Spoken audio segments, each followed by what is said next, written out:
Assalamualaikum warahmatullahi wabarakatuh. Selamat datang di Evio Share.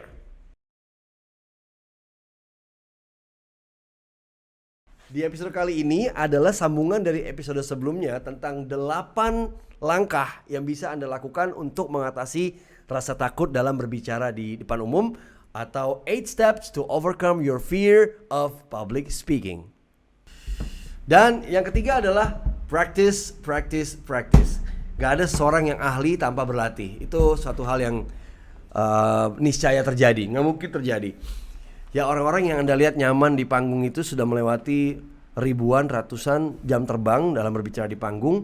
Mereka sudah pindah dari satu panggung ke panggung lain. Mereka sudah pernah bercerita tentang inovasi. Mereka pernah bercerita tentang diri mereka. Mereka pernah bercerita tentang ide, apapun itu, dari panggung ke panggung. Jadi kita jangan disibukkan sama keberhasilan orang, tapi kita mesti tahu, mesti kepo bagaimana dulu di awal memulai karirnya, terseok-seoknya seperti apa, kesalahan-kesalahannya seperti apa, sampai ke titik sebenarnya gitu, teman-teman.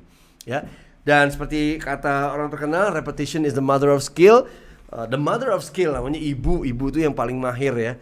Ya, jadi mengulang-ulang itu adalah kunci dari keberhasilan atau meraih satu ilmu tertentu, kata Anthony Robbins kurang lebih. Nah, ketika Anda melakukan presentasi atau speaking, focus on your delivery. Ya, focus on your delivery. Yang paling penting adalah bagaimana cara menyampaikan cerita tentang ini ya. Saya mau kasih tahu tentang bagaimana cara mengasah kemampuan public speaking. Ya, saya akan fokus gimana cara metodologinya ya. Pendekatannya seperti apa ya. Saya di opening saya ngomongin apa, saya di tengah saya ngomongin apa, jadi closing ngomongin apa. So focus on your delivery. Once you're confident, you can recite your key talking points from the memory, either from yourself or watch yourself in the mirror. Ketika semua yang kita mau sampaikan itu sudah ada buah pikiran di dalam pikiran kita, buat kita nggak susah. Kita nggak perlu PowerPoint, kita nggak perlu diingatkan, karena kita udah tahu. Habis dari sini kita mau ke situ, habis dari itu kita mau ke sini. Bahkan sebagian orang itu menghabiskan waktu 90 jam dalam mempersiapkan 30 slide dari sebuah presentasi. Apa yang mereka lakukan selama 90 jam itu? Mereka mulai dari berpikir, ya, mind mapping, ya. Dia mulai thinking, lalu mereka sketching, sampai rehearsing, sampai latihan, sampai membuat presentasinya atau slide-nya. Jadi 90 jam itu rasanya sangat sedikit ketika kita mau nyampe 30. But then again, 30 slide ini adalah 30 slide yang memang benar-benar powerful, yang ditunggu-tunggu orang, dan ini ada keilmuan, ada tujuan yang benar-benar ingin diraih, keberhasilan gitu ya. So focus on your delivery. Nah, kita diminta juga untuk pada saat kita bergerak dengan ritme, intonasi. Watch your way. When you move your hand, watch the way you move and listen to the way you talk. Ya, pastikan Anda nyambung nggak sih antara tangan, postur tubuh, berjalan ke kanan, berjalan ke kiri gitu ya. Dan Anda nonton, lihat di cermin, ketika Anda udah merasa rileks itu akan kelihatan. Kalau belum, there's something wrong. Ada satu hal yang harus Anda perbaiki mungkin. Yang penting buat audiens sih nggak ada masalah, mau diem di tempat, mau bergerak kiri kanan, yang penting tidak too much dan tidak menunjukkan ada satu kelemahan dari diri kita. Gitu ya. Nah, ini tadi, if it appears robotic or strange, keep practicing until it looks natural. Benar sekali. Nah, ada satu hal yang ingin saya sampaikan juga. Mengingat apa yang kita mau omongin itu bukan berarti mengeja satu persatu gitu ya. Kalau bisa kita jangan menghafal atau memorize atau mengingat satu persatu, kata per kata. Tapi kita ingat kata kuncinya dan kita gunakan kata kita sendiri ketika kita menjelaskan. Itu lebih natural ya, dibanding Anda mengingat atau menghafal. Nah, menghafal ini berbahaya ketika Anda melakukan speech. And slowing down ini penting banget. Dengan kita mengatur, nggak terburu-buru, ini akan kita bisa mengatur nafas kita dan kita bisa mengatur kegugupan kita, memanage dengan baik gitu ya. Dan gunanya kalau slowing down into the normal speech, pastinya bukan yang pelan banget kayak begini juga ya, enggak, okay? Slow down in normal speech gitu ya, supaya teman-teman terhindar dari kesalahan pengucapan, artikulasi, mumbling atau nggak jelas gitu ya. Dengan slowing down, ini salah satu strategi kecil yang kita bisa lakuin.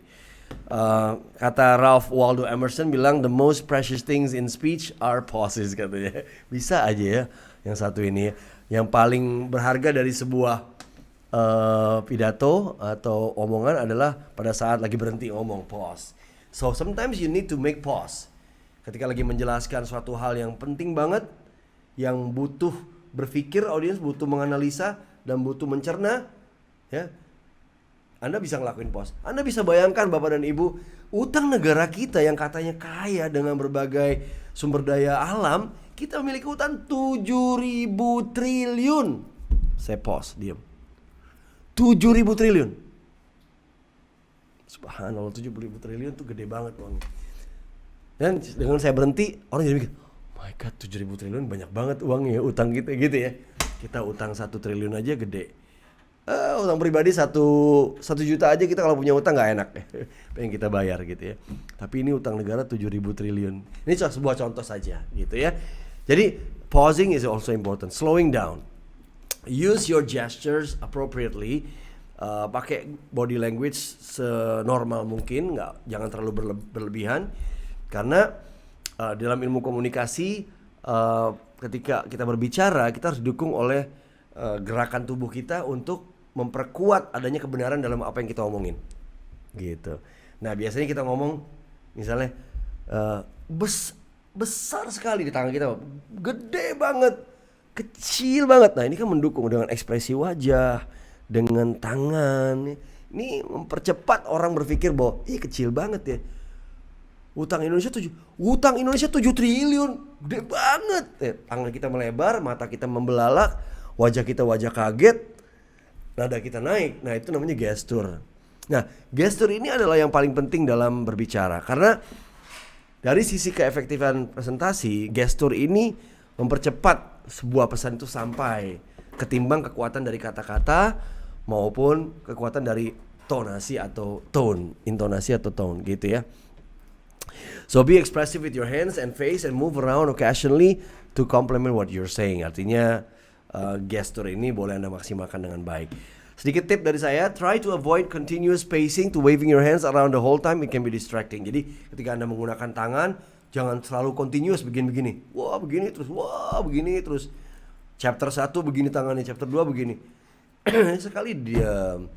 Jangan terlalu lama di satu titik, sesekali berjalan, ya kan? Jangan selalu menatap satu ini, sesekali menatap yang lain, gitu-gitu ya.